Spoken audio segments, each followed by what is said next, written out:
Battles and warfare have been integral aspects of human existence since time immemorial. From the early struggles for survival to the continual conflicts that shape our modern world, life is often viewed as a battleground.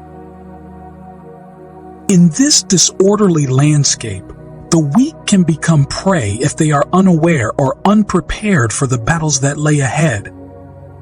The ability to actively participate and adapt in these ill will often decides who survives and who is consumed by the onslaught. This ability, for many, is not only derived from sheer will or intelligence, but is also seen as being under the grace and protection of God. The Book of Lamentations, chapter 3, verse 22, posits that it is by the Lord's mercies that we are not consumed, as his compassions do not fail. For many individuals, faith in God is seen as an essential shield in the face of life's brutal battles. However, it is essential to recognize that not everyone is receptive to this protective shield. Sadly, so many people are so self-absorbed that they are not aware they have locked out Jesus from their lives. And he can no longer be of assistance in providing support and covering over their lives anymore. They are so caught up in other matters of life that nothing interests them anymore when it has to do with God. They are not aware that they are being baited away from the place of their help, care, and support. So many people are so strong, so self-sufficient, so powerful, and so resilient that they have completely abandoned God as their help and support. God is no longer good enough to be their help, their standby, and their support. They have sure failure-proof methods of safeguarding their lives and that of their families. They have all things. In short, they deeply believe that they are completely covered no matter what.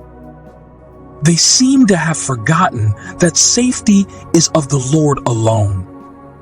The book of Proverbs, chapter 21, verse 31 says, "The horse is prepared against the day of battle, but safety is of the Lord." That while all your preparations are wise and tactful, it is full-fledged foolishness to not still commit it all in God's able and sure hands. The book of Psalms, chapter 37, verse 5 says, "Commit the way into the Lord. Trust also in him, and he shall bring it to pass." They seem to have forgotten that no matter the amount of preparation and planning ahead we do as humans, it is truly the Lord that keeps us when all said and done. The consequences of such self-reliance without acknowledging God can be devastating.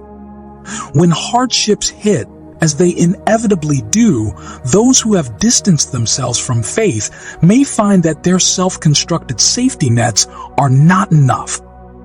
They may face crises that their intelligence, power, and resources cannot solve. It is in these times that the absence of spiritual support and trust in God can leave them feeling isolated and vulnerable.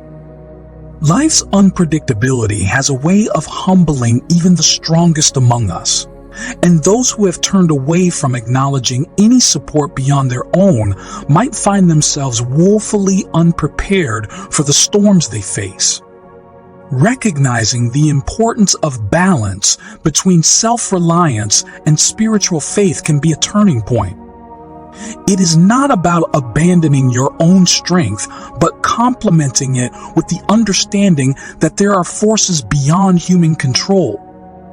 The book of Psalms, chapter 127, verse 1 says, "Except the Lord build the house, they labor in vain that build it.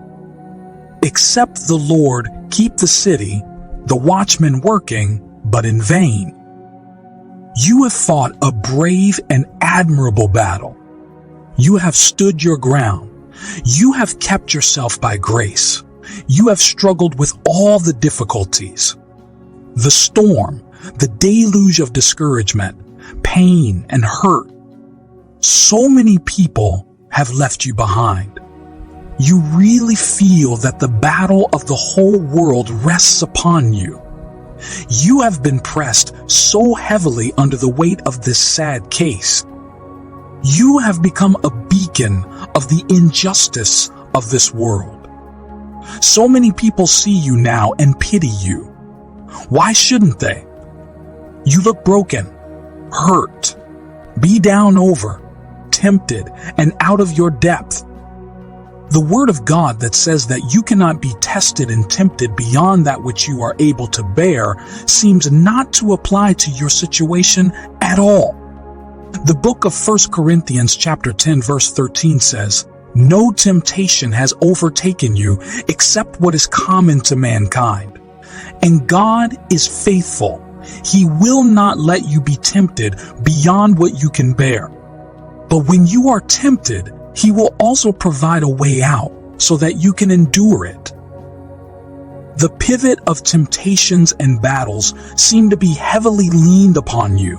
You are nearing ever so dangerously your breaking point. The world around you has pitied you so much. Maybe the medical world no longer has any treatment for your condition. They may all have no more solution or ideas to proffer anyone. Maybe they have even given up on you and left you for dead. I bring you good news. God is not out of His depth on your case. Nothing is a mistake in the grand scheme of things. The eyes of the world may view your circumstances with despair. Your pains might appear to be endless and your strength waning. There might be whispers that the remedies of this world have faltered and that no cure remains for your ailment. But heed, for there is tidings of comfort and joy. There is one whose fount of wisdom and healing is inexhaustible. The Almighty is never perplexed or confounded by your predicament. In earnest supplication, surrender your burdens and draw upon the wellspring of grace that flows inexhaustibly. One day, people asked Jesus about a man who was born blind, inquiring who sinned, this man or his parents, that he was born blind. Jesus explained to them that neither the man nor his parents had sinned to cause his blindness, but rather the condition existed so that the works of God might be glorified. So, dear beloved, understand that there is no error in God's plans.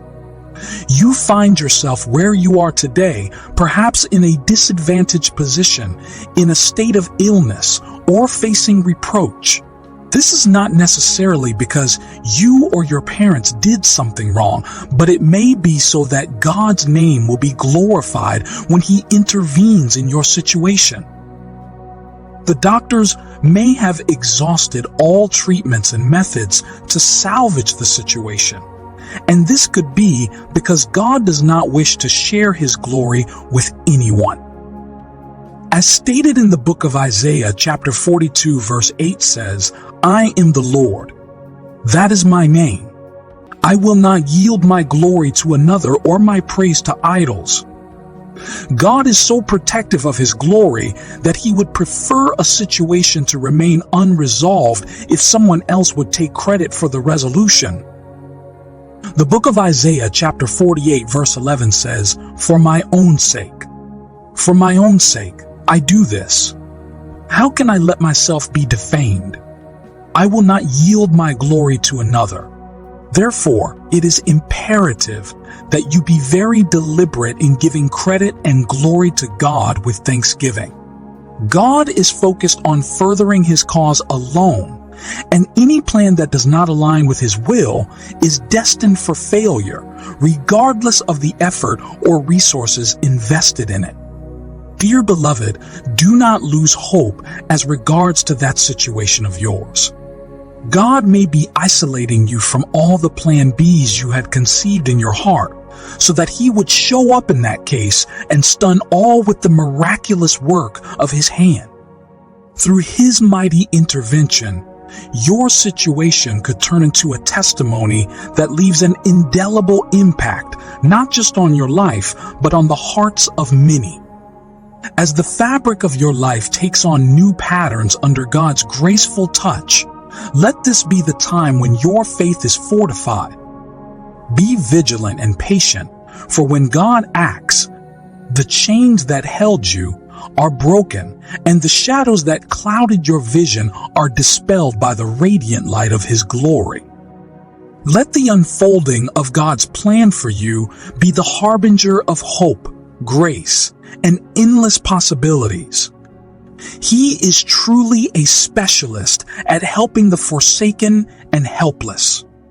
He is attracted to the one who is disadvantaged to prove to the world that no case is too written off for even Him to redeem. You are not alone. You are not a lost cause. Do you not know that the one who is with God is the majority? He's not alone at all. It doesn't matter who leaves, who has left you or will leave you. For as long as God has not left you, you are more than perfect. It doesn't matter if your friends leave you, your partner divorces you, your siblings leave you all alone, your parents desert you.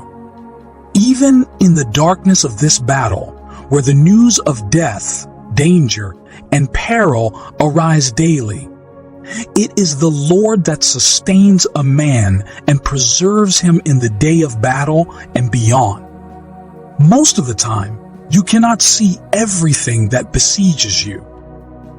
Like the young servant of Elisha in the Bible, who was terrified by the imposing ranks of seasoned soldiers from the Syrian army that had surrounded the camp where he and the prophet Elisha were staying, with the intent to capture them.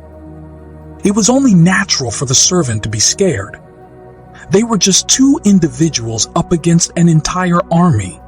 There was no allied force nearby that could come to their aid in time. There was no hope of mounting a defense. They were vastly outnumbered and seemingly trapped without any hope. In contrast, Elisha remained calm despite the peril surrounding them from every side. He possessed a confidence that seemed to anchor his peace and tranquility even in the face of imminent danger. He could see what the young servant could not: the armies of God. These celestial forces were fiercer, more potent, and more numerous than the Syrian soldiers. The Syrian army stood no chance. With divine intervention, the scales were tipped in favor of Elisha and his servant. The same could be your situation today. You feel besieged on all sides and are at your wits' end on how to resolve the situation. You are completely at a loss for how to help yourself. No one you know can help you right now, and even those who might have been able to assist are unavailable, as they are engaged in battles of their own and cannot leave theirs to attend to yours. All you need to know, even now, is that you are not alone at all. If you will see now, beyond what your physical eyes can see, beyond what your mind can imagine, beyond any help that any man or institution can offer, you will see that even now, God is with you. Take heart and have faith. Just as Elisha's servant witnessed the divine forces surrounding them when his eyes were opened, you too might find unforeseen strength and assistance in your trying times. Sometimes the challenges we face are beyond human understanding or intervention. This is when you need to let go and trust God. Reach out to Him. Pray earnestly and believe that there is a grand purpose for everything that happens. As you move forward through the struggles, remember that being steady in your faith doesn't mean that the storms will pass immediately, but it means that you will have the strength to weather them. Like the young servant, you might be given a glimpse of the unseen support surrounding you. Keep your spirit open to the divine intervention and guidance. You are never truly alone. Hold on to hope and let the knowledge of a protective higher presence guide you through the darkness.